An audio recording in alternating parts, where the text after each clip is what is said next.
Right, Michael, you wrote a chapter for this middle management report called From Hierarchical Translator to Hybrid Conductor, which sounds an interesting evolution of the middle manager. But I remember particularly you were talking at the beginning of it about your experience of working for Toyota and working in a Japanese environment, because I know you speak fluent Japanese. So maybe you could start with that, because that sounded like a very interesting background to looking at the role of middle management. Well, Peter, working for Toyota was what you might call my first real job, if you could put it that way. I think, like lots of other people, have done lots of part-time work and holiday work and so forth. So this is really the first role I had from leaving university or if you like, the corporate or rather academic world. So it was a great opportunity to witness how a very successful Japanese company works from the inside. And I think I have the distinction of being perhaps the first British employee of Toyota in Japan itself. So I worked at the headquarters in Toyota City in Aichi Prefecture, and it was a real amazing experience. It was not always easy, of course, because working in corporate life, I think anyway, is not necessarily a walk in the park, but it was something that enabled me to learn a lot of things I think about human nature as well as the business of managing and leading people.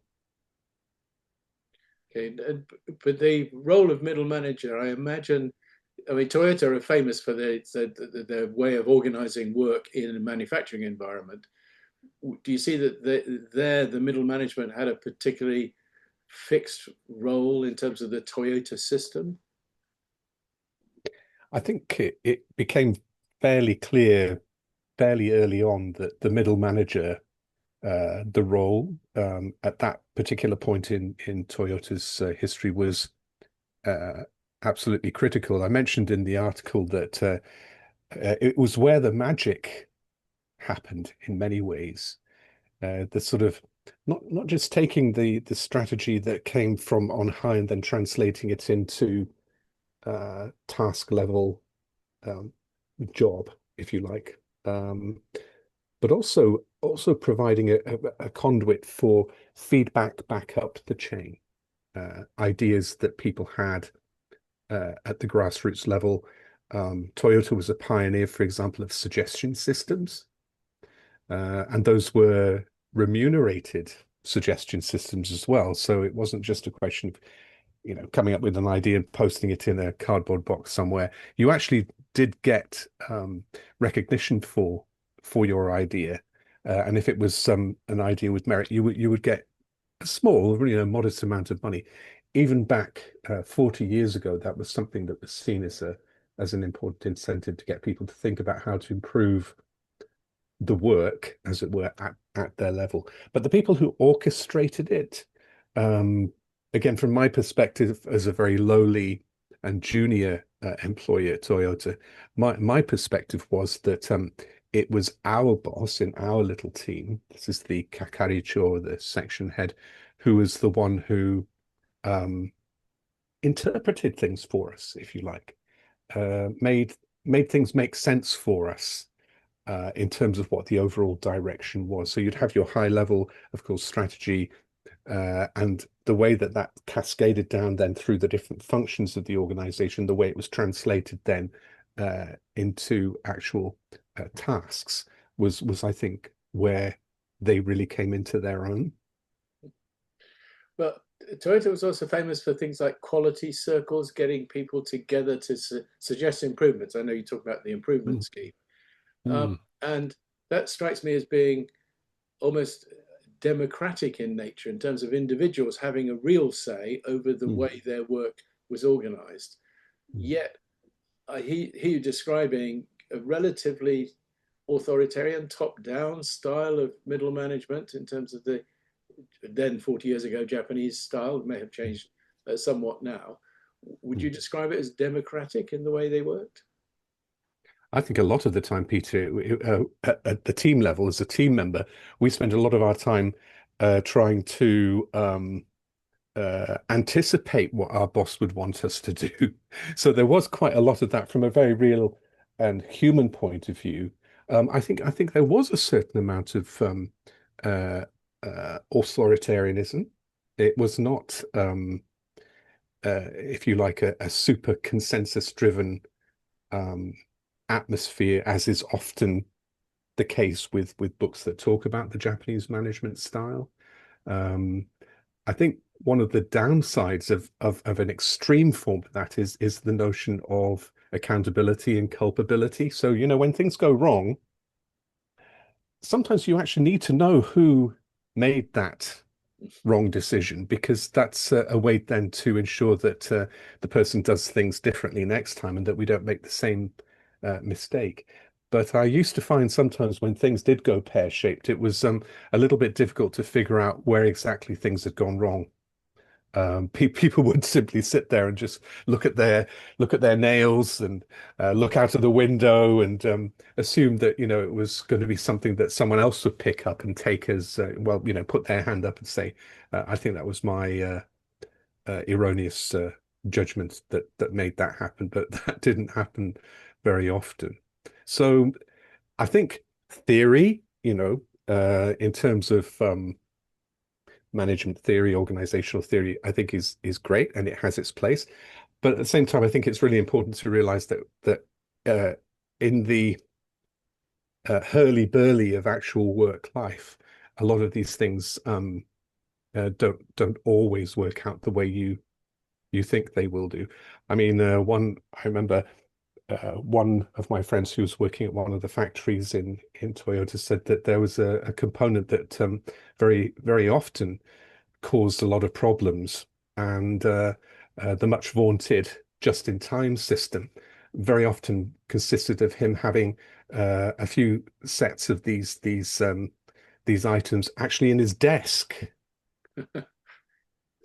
So that was what was part of the just-in-time system. But of course, that won't make its way into any of the famous books that dissect the Sure. Toyota way of doing But it's things. interesting. It does smack of a culture of individual entrepreneurism. So if the system doesn't quite work, I'll keep a couple of spares in my desk just in case because I feel responsible, kind of thing. Yeah. So it sounds good.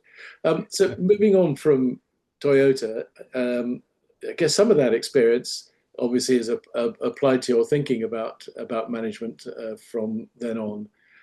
You talk in your article, obviously, about an evolution of the role of middle manager, as you say, into a hybrid conductor. Do you want to explain a bit more about how you see that role? Yeah, I think it's very much in alignment with the tenet of our report overall, which is that middle managers are not going to disappear, but their roles are going to change. What I think I envisage for the middle manager of the future is that the uh, the impact of AI, for example, will be that such uh, managers, men, women, across the piece, they're going to have a whole range of different tools available to them that, for example, the middle manager 40 years ago didn't have, and that they will be able to, I guess, marshal that in various constructive and very useful ways. So when I talk about a hybrid conductor, I think you could probably take it to its perhaps logical conclusion, which is that in the future we will have uh, people who are at work and also um, entities at work that are not people as well. And I think that there'll be a need, for example, for the middle manager to be able to um, uh, conduct things um, in a way that takes account of human beings, but also the AI side of the house as well. I heard only today, for example, that Japan, sorry, back to Japan for a moment, Peter.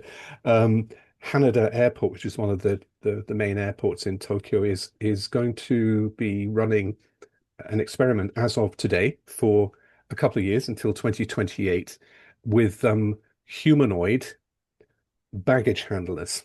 And so there's some really cool pictures of, robots attempting to push luggage onto conveyor belts and so forth at the airport. But what was interesting was that the head of airport services said a lot of people's perceptions of airports are that they are highly automated. I think even more so now with scanning QR codes and paperless ticketing and all sorts of things. There's this impression that airports are in the if you like, in the vanguard of technological advancement. But in fact, at the back end, there's still a huge amount of work that needs to be done and that can currently only be done by human beings. So it would be interesting to be a middle manager in a Japanese airport, I think, in the future, and being able to have that awareness of where the AI piece can come into play and where it's still going to be a human thing. Yeah, I guess again back to Toyota, there must be a lot of learning from robots in factories into interfacing with humans in factories as to where is that interface. Is it obviously you get the humans that control or program the robots? That's one thing, but you then end up certain things they can't do, feeding the parts into the robot to put into the car or whatever. Still, there are manual bits that have to get done. Offloading stuff, very similar to baggage handling, offloading and unloading stuff onto lorries coming into and going out of the factory. It's often there's edge bits. But I can see in an airport, baggage handling is absolutely one of those. It's still at the moment very manual. It's interesting because the customer interface, as you say, check-in has been automated a lot more. Well, you still often need a real person standing next door to the terminal to explain to you how you use it. But I guess even that, but more and more we book in online anyway, and so on. And also sorry to interrupt, Yeah, Peter, for those people who have, say, young families who know what it's like to take a pushchair down the air bridge and then have it then bundled up and a special label put on it. Imagine trying to get that to be done by a robot. It will come in due course, I'm sure, but at the moment we're nowhere near that.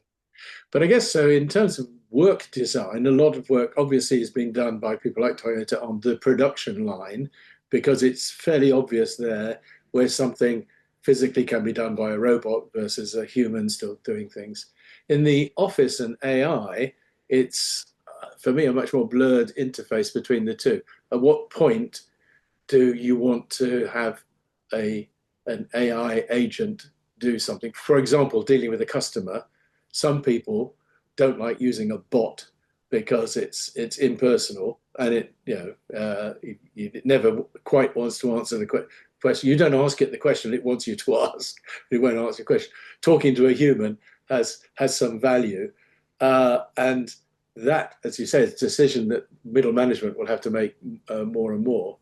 But presumably part of that is designing the human work to be more satisfying for the human because the routine stuff gets done by AI. As in the factory, the robots do the routine stuff, the humans hopefully do the more interesting stuff.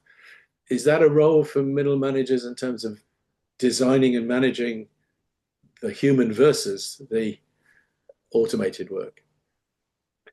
Yeah, I think one of the examples I sort of proposed in my article was really looking at the consulting industry or the consulting sector, and I quoted an interesting paper which posited the notion that such organizations, consulting organizations, would start to take on what they call a kind of obelisk shape, where there would be layers within this obelisk, but not too many, where at the base level, a lot of the analysis and crunching of data to create, if you like, scenarios that could then be further enhanced and improved upon, interpreted, and then ultimately moving more towards the top of the obelisk, the interface between the organization and their human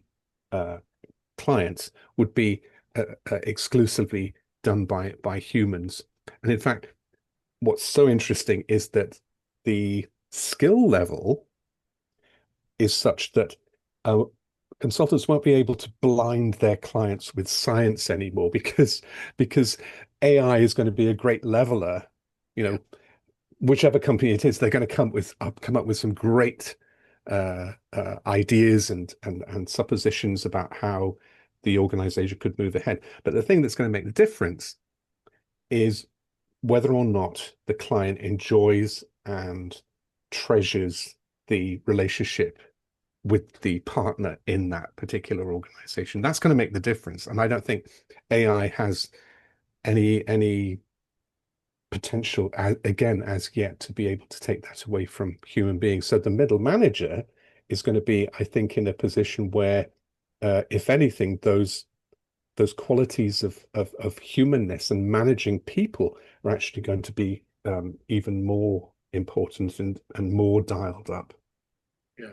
So I guess looking at human behavior, and I mean, you talk in your article about collaborative intelligence in terms of people bouncing ideas off each other, which AI can provide some base information, but presumably there gets to a point at which human inventiveness, ingenuity, and some of the human attributes still are needed, even if AI can kind of mimic them.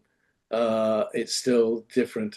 Just thinking about very current creative industries are worried about AI, meaning you don't have to write a song anymore because it'll do all the composing and so on. And yet, if you look at trends in music or fashion or things like that, they're just not predictable enough for AI to be able to move as fast as humans do yet. I don't know. But again, back to middle management, in this changing world, do you think managers are able to move fast enough, or this new role? I mean, some of them are clearly not particularly skilled in doing things other than the old administrative work. Uh, do you see a kind of a bit of a mass redundancy of old style middle managers, while the newer ones who are more agile come through, or do you see, and in terms of numbers, are we talking about needing a different sort of middle manager and fewer of them as well? Well, I think it's perhaps a mindset. When I use the word issue, I don't really mean it as a problematic issue, but a mindset matter, if I could put it that way, where I would take the view that no matter how old you are, um, if you're a middle manager who's been in that role for quite some time, for example, perhaps you're happy to be in that particular part of the organization. Um, that doesn't mean that you're not going to either want to or be able to embrace AI and to see what it can do, both for you in your role, but also more broadly for the organization. So I think it'll be probably a question of attitude, and perhaps there's a role to play for the Future Work Forum, other organizations, to encourage people not to balk at the change, but to try to do their best to embrace it and see what they can do with it. I think there will be, of course, people who are perhaps quote unquote nearing what might have been called the traditional retirement age. I think there are fewer and fewer of those around, to be honest. Who I have some friends who are no longer working, if you know what I mean. They have technically retired in the traditional sense of it, and maybe they don't need to worry too much about AI in a work context because that's part of their life that's now somewhat behind them. But they're equally, I know many friends who both want to and potentially have to work for well into their 70s, if not their 80s. Yeah, which brings me on to the numbers issue, which is probably as organizations get flatter, become more networked, the need, at least for the hierarchical layers, becomes less. And whilst it is changing role, yes, you still need managers, middle management to supervise the humans and deal with all the human aspects of behavior and motivation and empowerment and all those good human things. But if AI and other technologies are coping with some of the traditional command and control stuff, what's left, the human stuff for the middle managers, may not need as many of them. So, do you think there's potentially a numerical sorting out anyway, even if all of them were capable of converting across from the old to the new? I think it probably I think it's a kind of it depends sort of answer, Peter, in a way, depending on, the scale and size of the organization. I think that, if you look at organizations that are designed to be flatter, it doesn't mean that traditional hierarchical ways of working have been completely thrown out the door, because even in the flattest of organizations, for the most part, there is still a senior management team, for example. But underneath that, it's the way that the organization is organized that I think makes the difference. And that's where, rather than an identifiable traditional middle manager, you might have someone who is coordinating um, a smaller team, or, if you like, is part of an ecosystem of lots of different small teams that in some cases have their own, P&L, for example, and they also decide their own methods of reward. There are these different, I guess, organizational structures that are coming out and coming up that will probably make it very difficult to say whether the absolute number of the traditional middle manager will go down significantly or marginally. I think it's probably difficult to say that. But the only thing that I think we can say with some degree of certainty is that the role itself is going to change and shape and morph into something different. What you're talking there about is reducing the kind of silo effect, the top-down manager of a department, into the middle manager being much more a cross-functional coordinator, collaborator, uh, bringing people together in projects or as necessary, as opposed to managing in a very fixed Yeah, and structure. I think this is where AI will kick in, because all of those, for example, those different separate, let's call them units that report into a senior team, or at least um, they hear what the overall direction is of the organization.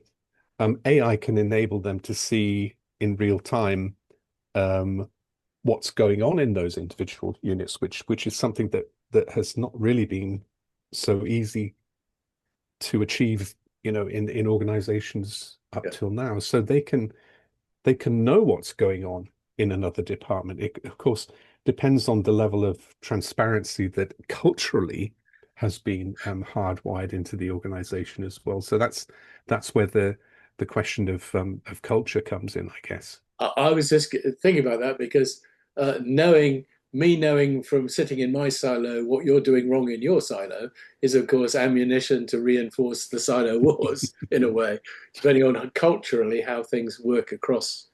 Uh, Exactly.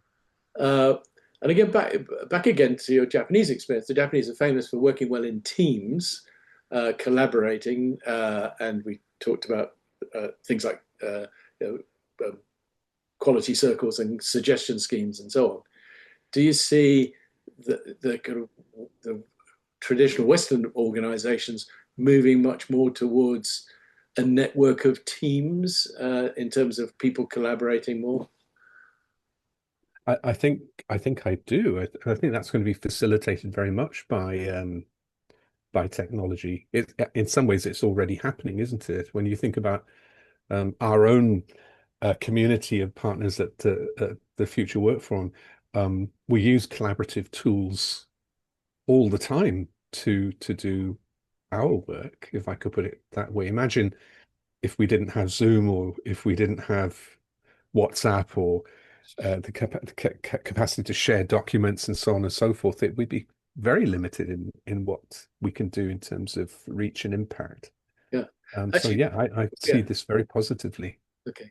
And I think we're a good example, particularly post-COVID, of an organization that in some ways was forced to use the technology ahead of when it was maybe ready for it, but suddenly adopted it, realized we could be much more of a worldwide network.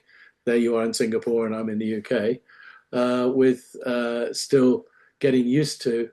But it was very nice to see you in person in Zurich a month ago, by the way.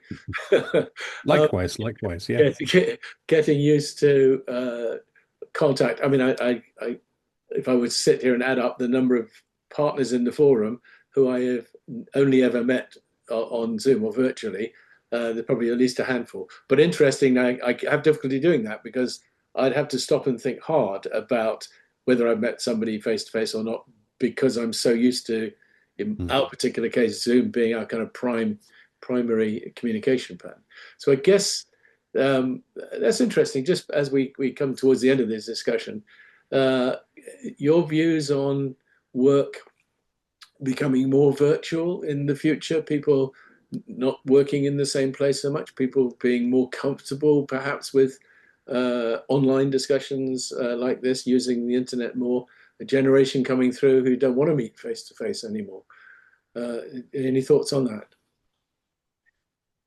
Yes, I think that, despite the return to work mandates of many organizations across the world, it's one thing to mandate something, but quite another for people to embrace it, I think. And I think that what people are going to be looking for is flexibility. Um, I sense that with the younger generation coming in, there is an expressed need for connection. Um, meeting people for real in an office environment, for example, is still something that I would say the younger people coming into the workplace talk about that being an important feature. Um, I mean, family members as well. In my own family, for example, my daughter works fully virtual, but she loves the opportunity to go to conventions and meet up with her colleagues who are scattered all around the United States. Um, and so there's that very human need, I think, for connection. I think once you've met people face to face, it then makes the virtual connection even stronger, I think. And then my son, for example, in his industry, actually in banking, it's very common to have 3 days in the office, 2 days at home, depending what role you do. And I would say that people of his generation are very keen to have that flexibility. So that's what I think we'll see. Okay, so we're looking forward to a much more hybrid world. Okay, I think our time's pretty well up. So it's been a great discussion. It's good to Thanks, hear Peter. your views, starting with your Japanese experience and moving through everything else. Thank you. And looking forward to working with you on the next Future Work Forum report. Thank you, Michael. Absolutely. Thanks, Peter. Thank you.